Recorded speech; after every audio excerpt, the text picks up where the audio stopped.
Well, Coach, a disappointing way as it turns out to end the weekend. You guys had your opportunities, especially early, but once IPFW got going, it seemed like you had a hard time handling them in a lot of spots. Yeah, I mean, they played excellent. I think they probably played the best tonight, the whole weekend for themselves. That was probably the worst we've played, but the thing is they made us play like that. I mean, they were digging the ball.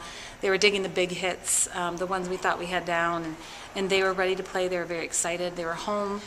They got a big crowd all of a sudden at once that was really intense, and who knows if that played a factor, but the reality is they played well.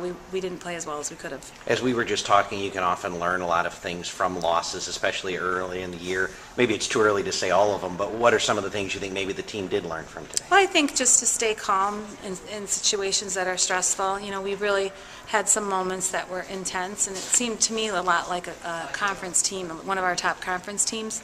An opponent, it kind of felt a little bit like conference tournament, which is probably good to have that experience with a team that digs a lot of balls. They actually blocked real well tonight too, so that threw us off a little bit. So, you know, learning to deal with stress in a match.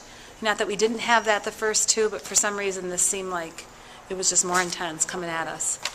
Final thing I'll ask you about after this one, Elizabeth Egger, who didn't really play a lot last year at Michigan State, maybe finding her stride. She played, I thought, very well, certainly made her presence known at times during Yeah, she did. She just needs to keep building the confidence, and when she's in the match and swinging hard and doing the things that she does well, and that's swinging at the ball hard and getting to the ball.